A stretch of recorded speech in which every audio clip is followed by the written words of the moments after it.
And welcome back to the Morgan Streetman Show. Picking up where we left off, talking about these riots and these protests and all this violence that's been going on in our country. And we've been talking about this for weeks now, frankly, on this show. And it's taken a lot of different forms because we've had both the increase in criminal violence in the cities that we've reported on. Cities like Chicago and New York have seen a pretty dramatic rise in shootings and crime. And as the police, like cities like Seattle, where the police are putting out, memos basically saying, folks, you're on your own. We're not going to be there to protect you anymore. How could a chief do that? Yeah.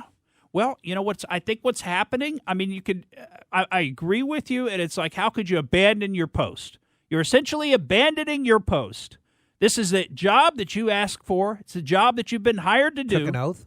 You took an oath, and now you're just standing down, and you're abandoning your post. But I think what's going on, and this is why leadership is so important, is these police chiefs and the frontline policemen and women, the sheriff's deputies and the others, they are getting the message from leadership that they're not going to be supported.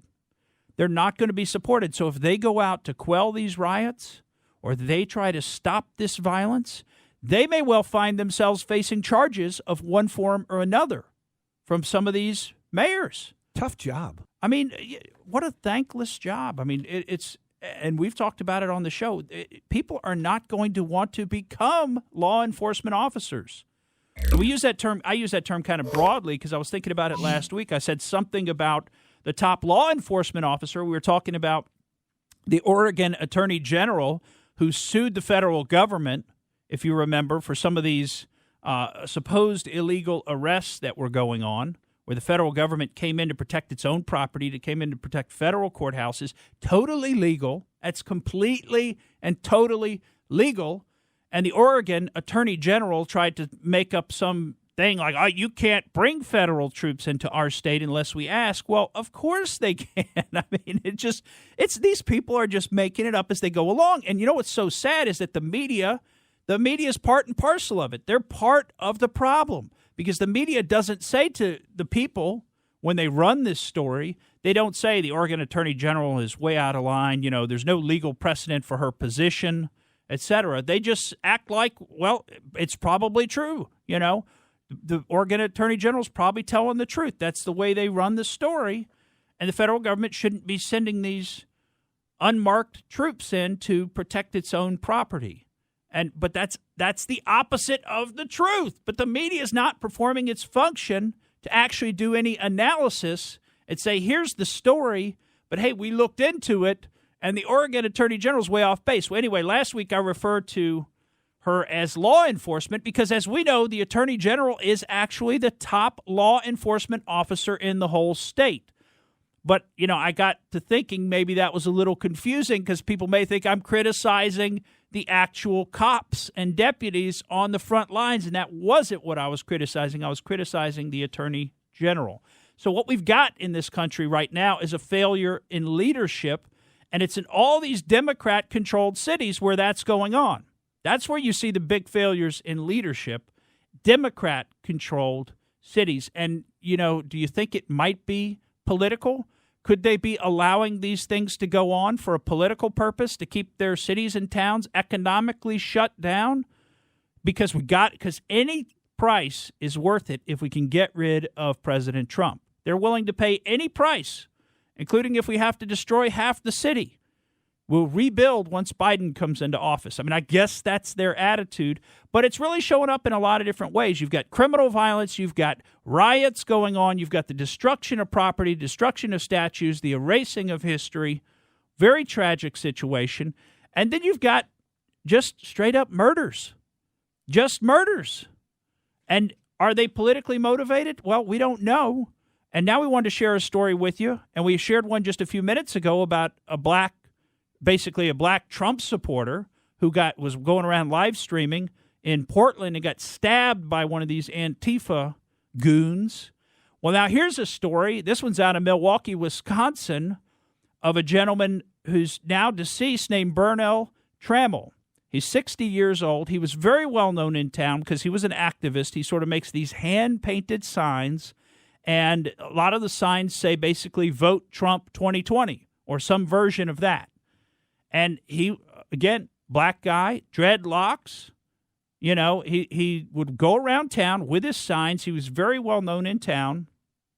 In fact, he was so well known that he was interviewed last Thursday, and it basically was being interviewed by a local reporter type guy, a local blogger type guy, just about, his message, why he does what he does. Huh? You keep saying was. Yeah, well, okay, so he's interviewed on Thursday of last week. Thursday afternoon or evening, afternoon, somebody drives up in a car because he stands outside this little shop that he's got, drives up in a car and shoots the guy, kills him. I mean, it's unbelievable. Now, we don't know why, but I mean, he's been an activist in this community. He's a known person. I'm sure a lot of people in the community probably roll their eyes at him when they see him. Oh, there's that crazy guy again, or whatever. But here he is, just trying to exercise his right to think and speak freely in this country, which it's supposed to be, you're allowed to do that under the First Amendment. I mean, you're supposed to have the right to freedom of speech. That's not supposed to be infringed. And he's just speaking his mind. You might not agree with him, and that's okay. You don't have to agree with him. I mean, that's the point. But you don't have to kill him either just because you disagree. And that's the point that we seem to be getting to in this country, which is what's so sad, is that you can't just disagree with somebody. You can't just say, I don't agree, I don't support Trump, whatever. No, somebody's got to come up and try to kill this guy. Now, I mean, apparently he was being followed around town earlier in the week last week by somebody carrying another sign, like a counter-protest. So he has his sign, Vote Trump 2020, and then somebody was following him around carrying a sign that says, Psych. Okay, so he was attracting a lot of attention. Apparently there are entire Facebook groups. He's not even on Facebook. He doesn't even have the Internet. He didn't have the Internet. Anyway, there were Facebook groups that were dedicated to sort of, trying to counter this guy who's just, I mean, as you can see in the picture here, he's just carrying around hand-painted signs. Couldn't be any more basic than that. And it just says, Vote Donald Trump 2020. Anyway, this guy gets murdered in front of his little storefront. Well, hopefully someone's out there to take his place. Well, I hope somebody takes his place. I also hope they find the people who killed him. And I hope they're prosecuted to the fullest extent of the law. And, I guess we'll just have to see who they turn out to be. But it is interesting to me that these protests these riots, all this politicization of race results in some black people being killed here because they don't agree with the accepted orthodoxy of their groups. And now they're being killed. And, it's very sad in this country. Thank you for listening to the Morgan Streetman Show. We hope you enjoyed what you heard, and if you did, please click like and subscribe to help us out. And remember that we recommend that you exercise your brain at least once a week.